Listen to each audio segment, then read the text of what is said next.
Working with JavaScript is not always a mess, as many people complain. In this class, you're gonna use a very non-folder structure that divides your project by responsibilities, following the sync responsibility principle. I'll also introduce you to multi-threading on browsers using web workers and also using ECMAScript modules on workers with worker modules to reuse your existing projects. Let's check this out. Alright, for this class, we're gonna use a database that we're gonna download from Kaggle. I'll leave this file just here in the description in case they remove from Kaggle and you're not able to download later. Alright, so here we can see that's a CSV file with at least 200 megabytes. So this is more than enough to break the whole browser and make everything stop working. So that's why we're gonna do today. We're gonna use multi-threading to process everything. Pretty nice, isn't it? So here we have almost 1 million unique values. Pretty nice. All right, let's download it. To download, you're gonna need to create your account there. So Kaggle is very nice to use databases to download other things as well. So I'm gonna download it. So first of all, I'm gonna create the 6th module. All right, and I'm gonna put it right there. So I have here my VS Code now with the new folder. Pretty nice. So let's go to the 6th module and we can see the zip is already there.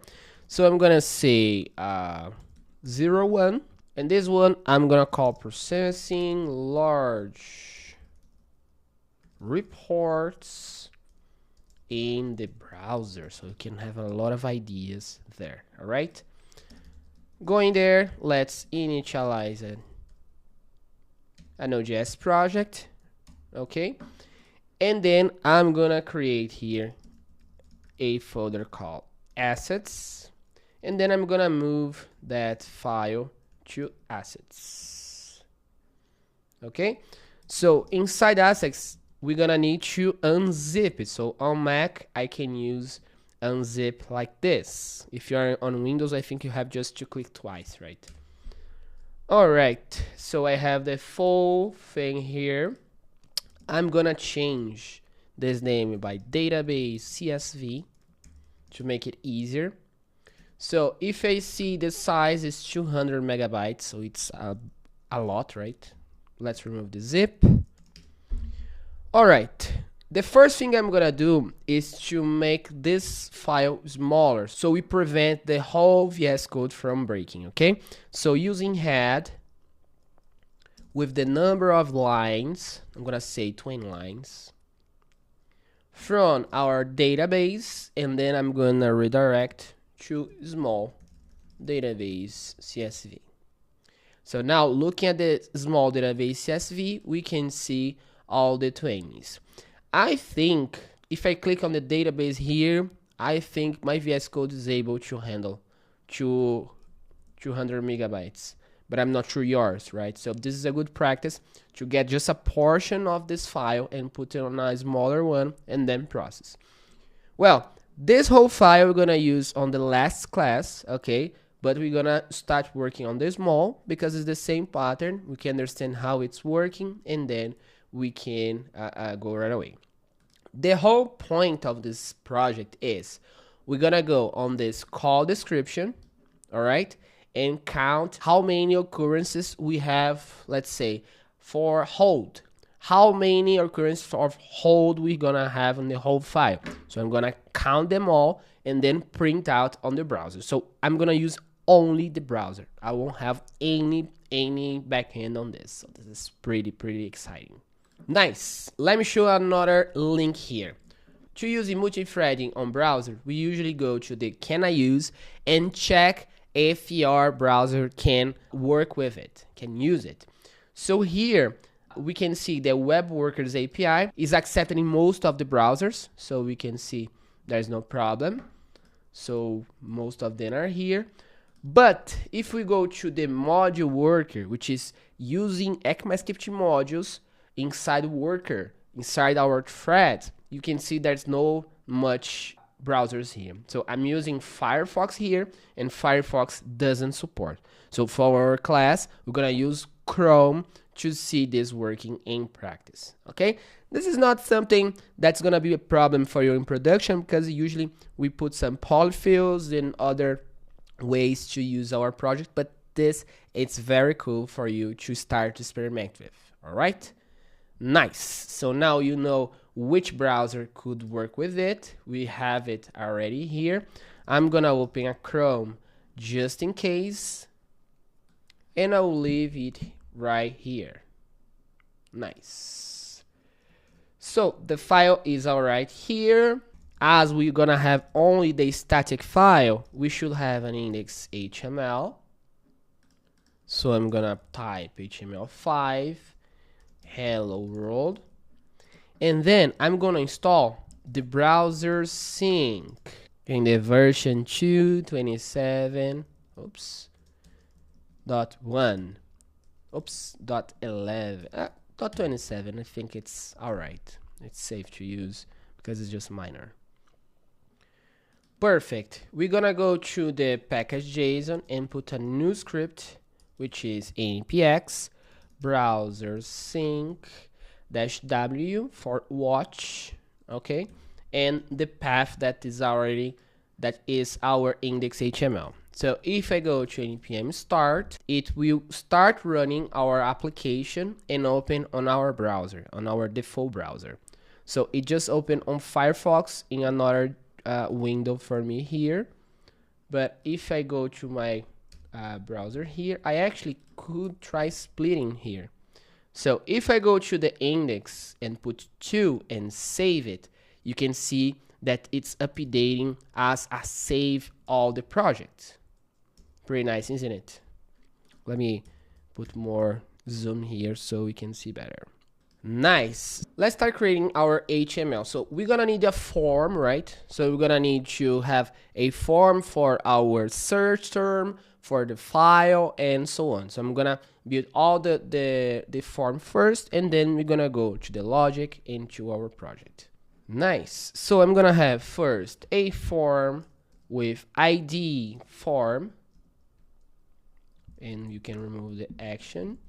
Then I'm gonna I would add just a CSS class here for form group, just to have some space. So I'm gonna put just a margin with 10 px. As we know that it's gonna be reloading everything, I'm gonna just omit this for now so we can see the code.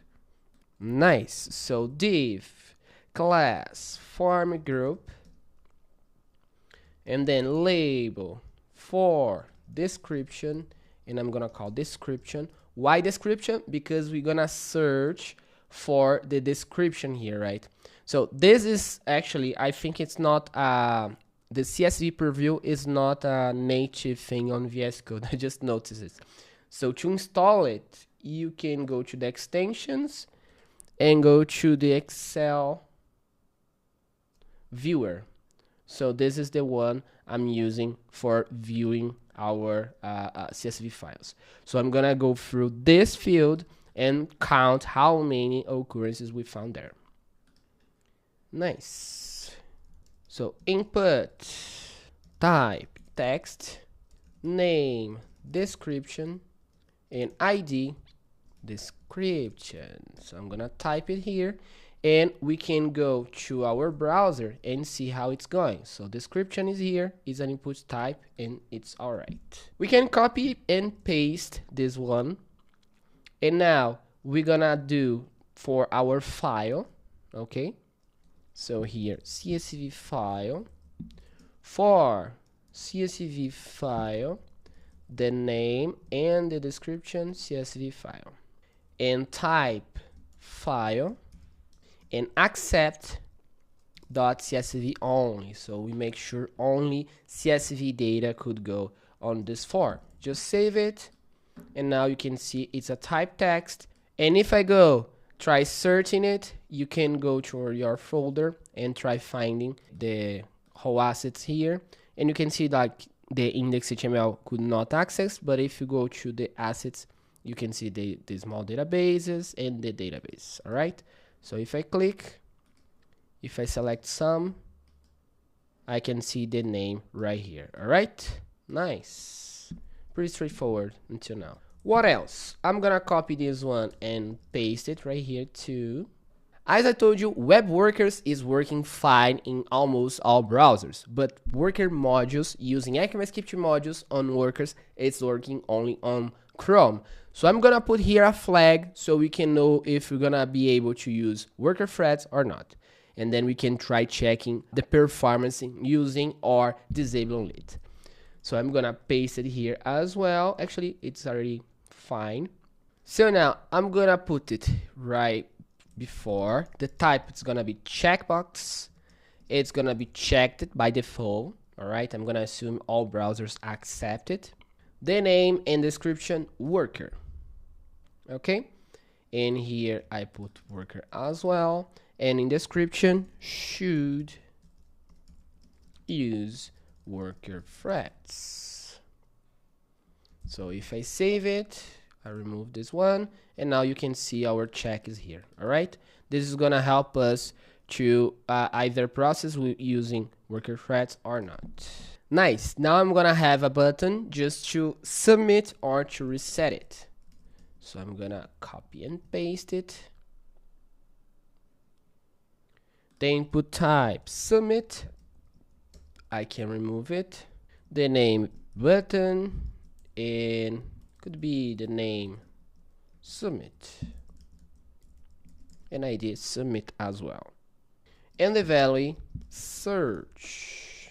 Nice. If I go there, I can see the search right here, and then this one doesn't need anymore.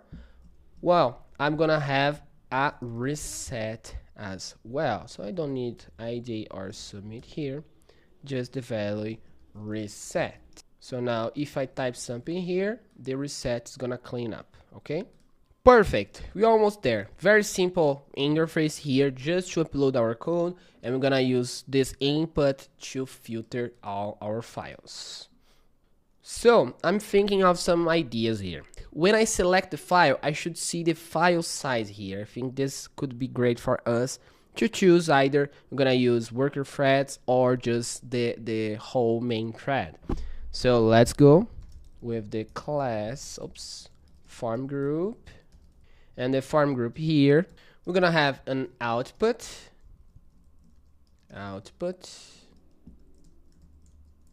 with an ID, file size. I'm gonna have another one for the progress bar, so when we are uploading the whole file we can have here, but just so you know what we're gonna put here, it's like 200 MB, so you can see here. All right, but we're gonna do this programmatically from JavaScript. Nice. What else? Well, let's create a label, and we're gonna have our progress bar. So processing progress, and I'll have progress with ID progress. What else? Name progress. We're gonna have value from 0 to max 100. Okay, and then I'm gonna put here 0. Okay, so it's 0 here, but if I change here to 50, you can see it's going to the half.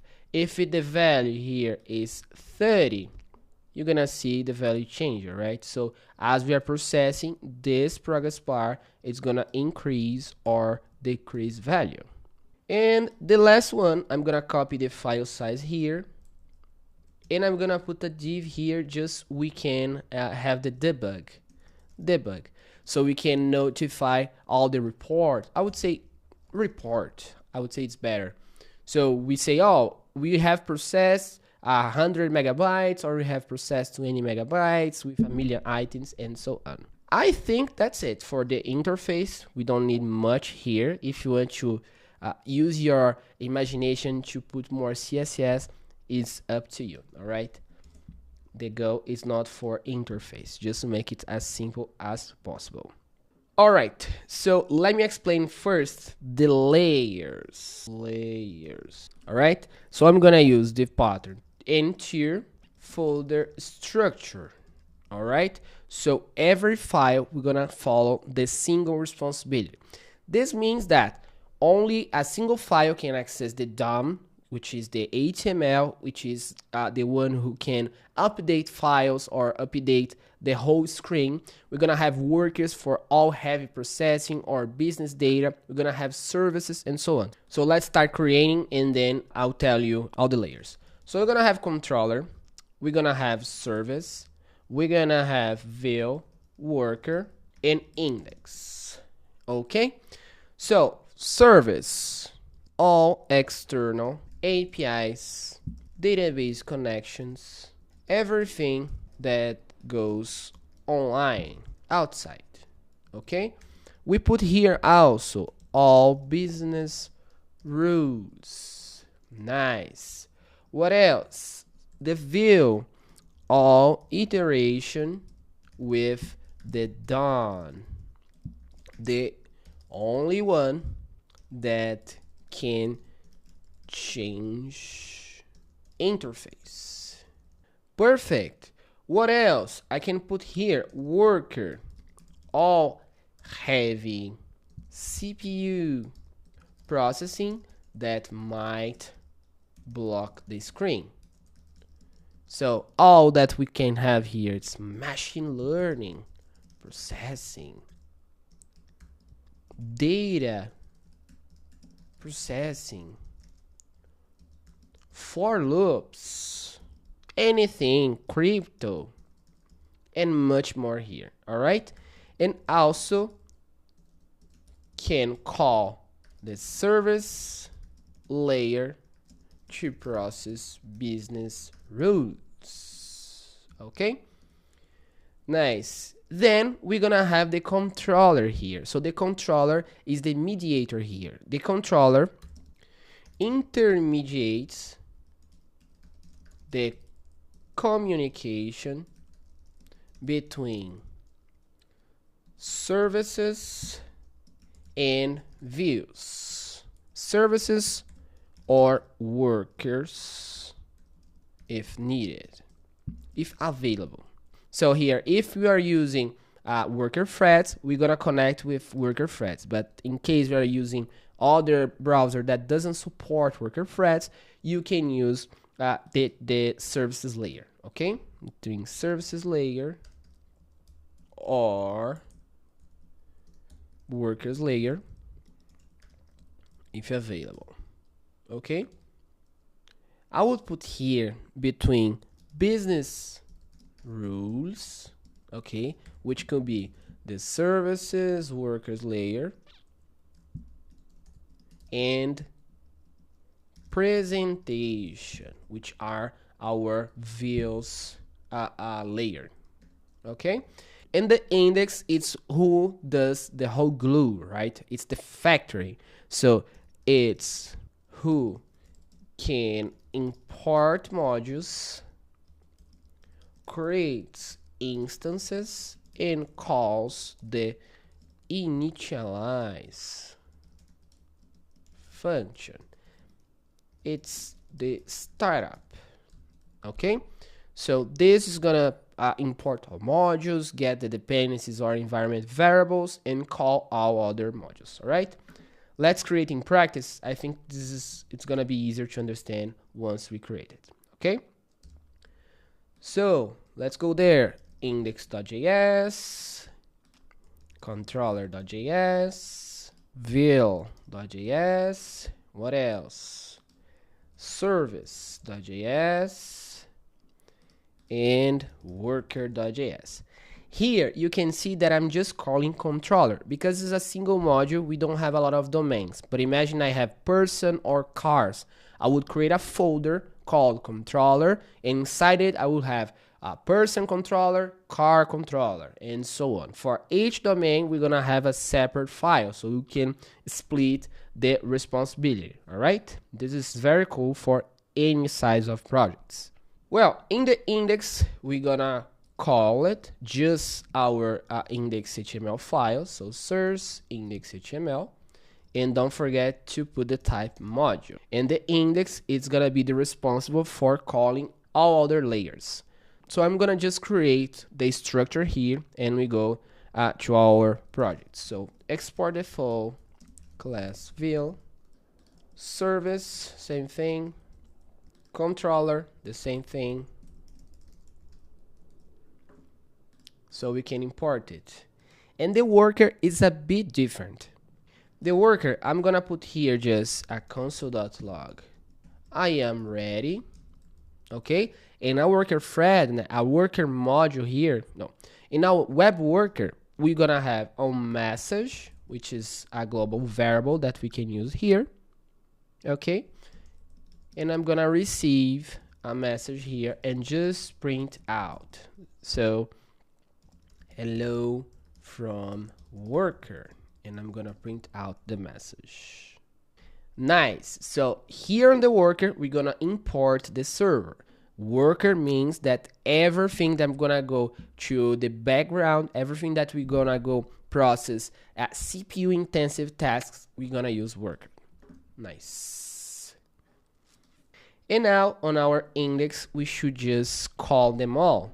So I'm gonna call controller. Don't forget to put .js. What else? Service and view. Okay, nice.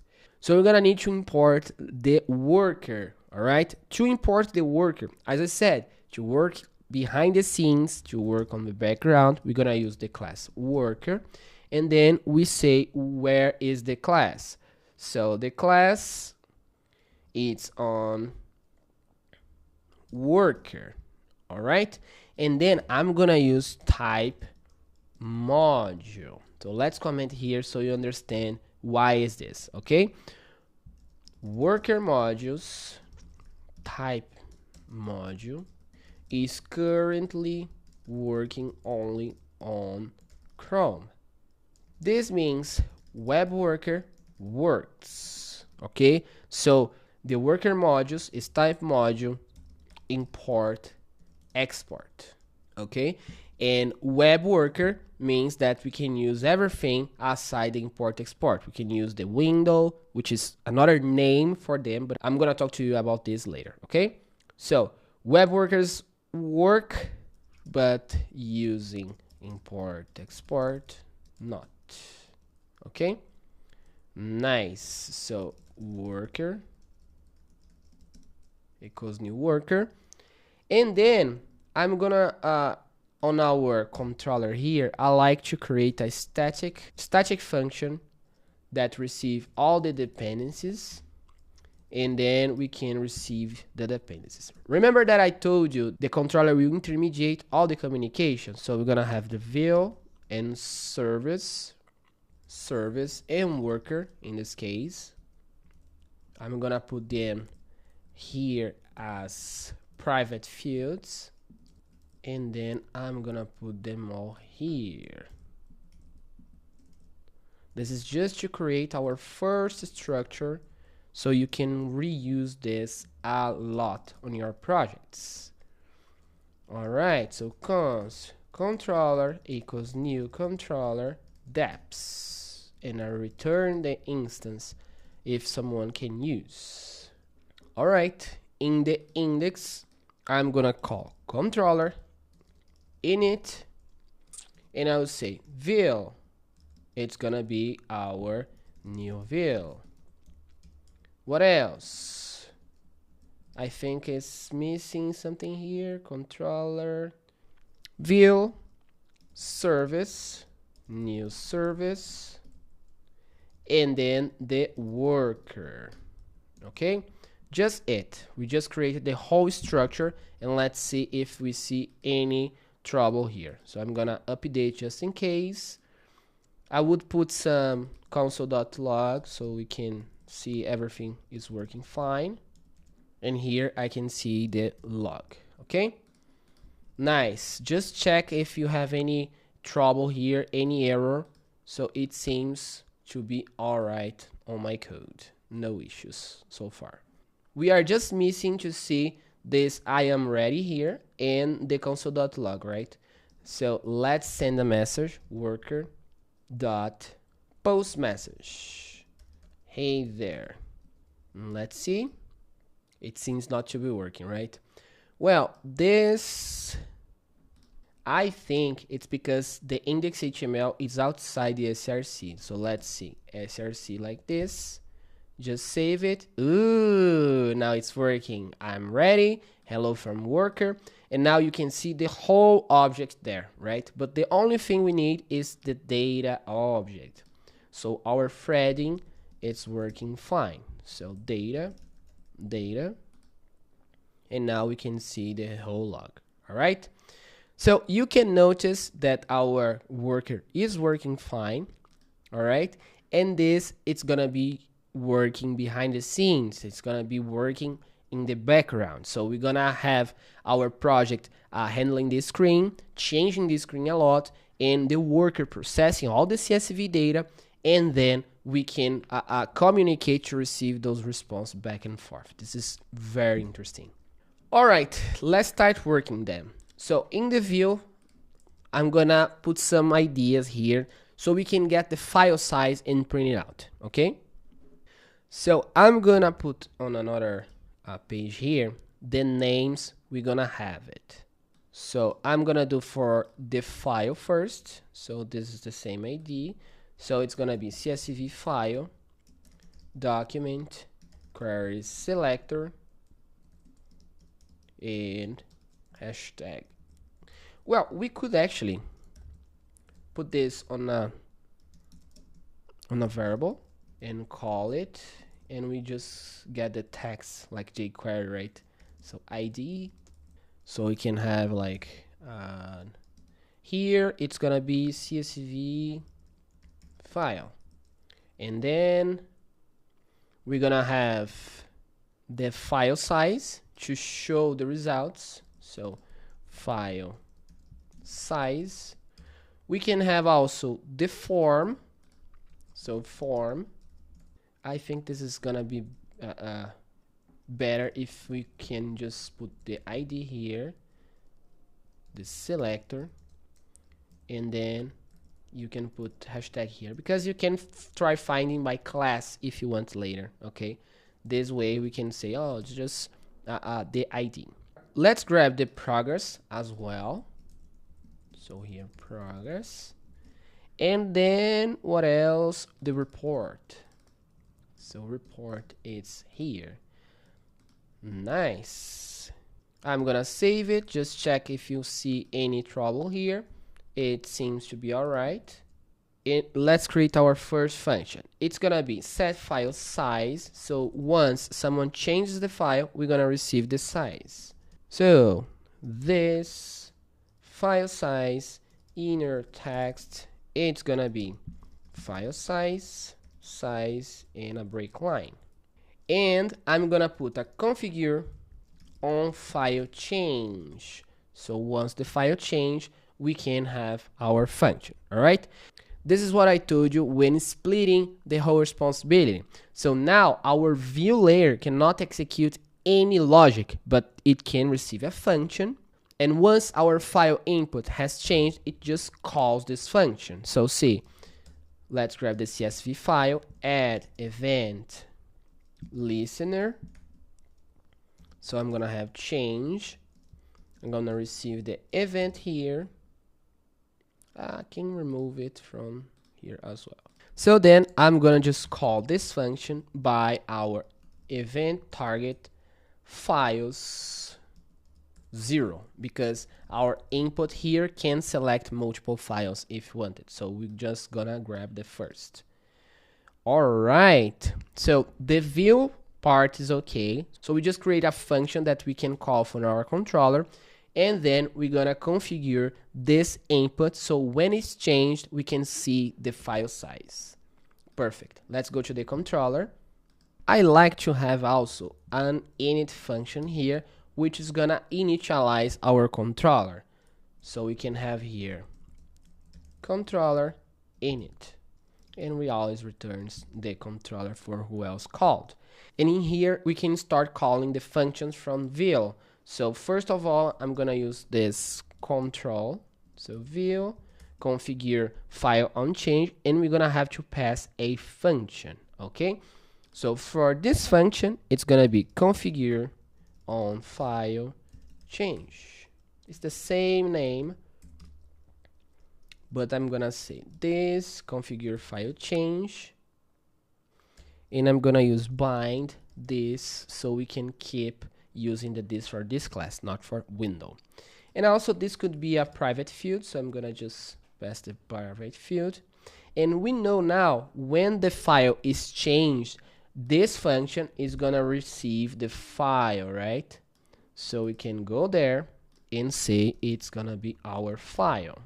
Once we have the file, we have to call our set file size. Look how amazing is it. So view set file size, and now what is the file size? It's the file dot size. Let's see. I'm gonna save it, and I'm gonna try finding some folder here, and I'll just put it here. So you can see 4,000 for the small, and for the bigger, it's 200,000. It's a very weird a number here, right? So I just copy a function from Stack Overflow to purify this value. So let's create here format bytes. We're gonna receive the bytes, all right? In here, the units, we're gonna work. So we're gonna work with bytes. We're gonna work with kilobytes, megabytes, gigabytes, and if you want, terabytes, okay? So here I'm gonna implement this crazy algorithm I saw there. Don't ask me why, because I just copy and paste it, all right? And then, so after the for, I'm gonna return the bytes to fix it 2, so we're gonna have only 2 decimal points, and then I'm gonna say units in the I. Ooh, let's see if it's gonna work. So here I'm gonna see this format bytes and save it. So now if I choose some file, now it's pretty nice, isn't it? It's ugly, this algorithm, I would say, but it works fine, okay? Let's try with the smaller. Nice, 4 kilobytes and 200 megabytes. If you put something of gigabytes, it should work as well. All right, so our structure is going fine. Now we're gonna implement the submit when we receive all the data from the form. So to get the data from the form, we should go from view and then go to the form, right? So I'm gonna say configure on submit. Same idea. I received the whole file, and we just use the view layer to add any events or to handle anything with the done. Nice, even nice, right? You can think of this structure as you could move this code to work anywhere you wish. Imagine you can move the view for a terminal project or a mobile application. You're just gonna change the dependency here and everything's gonna be fine, because controller doesn't know document, service doesn't know document, and document is the only thing about the browser, okay? Nice. So let's grab the form, add the event listener as well. It's gonna be submit. Same idea, we'll grab the E, which is the event, and then I'm gonna use prevent default so it won't refresh the whole page after submit. And something I would like to make here is always reset the form when restarting, so we won't keep anything there. Nice. Well, I'm gonna grab the file from here. So this CSV file, files at 0, because it's just one file time we're gonna work here. If we don't have file here, we're gonna alert, please select a file. This is actually, I'm gonna put here, but just to avoid this class being longer than it is, this validation should be in the controller layer. Okay, we shouldn't have any validation on the view side. Any validations should go to controllers. Validation of inputs, all right, not business rules. Actually, we could have our form, use the form data from HTML and get the current target, and then we can grab those names from there. So the description is gonna go to the form get description, and now we call back with the description and the file. All right, so once a submit happen, we're gonna grab the file, we're gonna verify if this file is okay, and then we're gonna transform this form to a form data and grab the value for description. Nice. So on the controller, we're gonna go and do the exactly same thing we did here.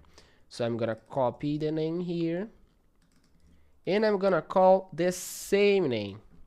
I'm gonna even copy paste here. So now we know that we received the description and the file, right? So here, description and file, and then we can log it, the description and file, just to check if everything's still working. So I just save it. When I choose a file, I'm gonna say hello and click on search. Ooh, now it's working fine. So look here, the description is hello, and the file, we can see when it was last modified, which is the file name, the size, and the type. This is what we want from now, okay? So check your code. If it's not work, pause this video, try making this work, because from now on, we're gonna do a lot more stuff. All right, to close this class, finally, we're gonna go and jump and just check these values so we might work, okay? So we can move to the next class, okay? So in the view, I want to see if the worker is enabled. So I'm gonna create here is worker enable. So I'm gonna have, what's the name there? Let's go to the index and our checkbox worker.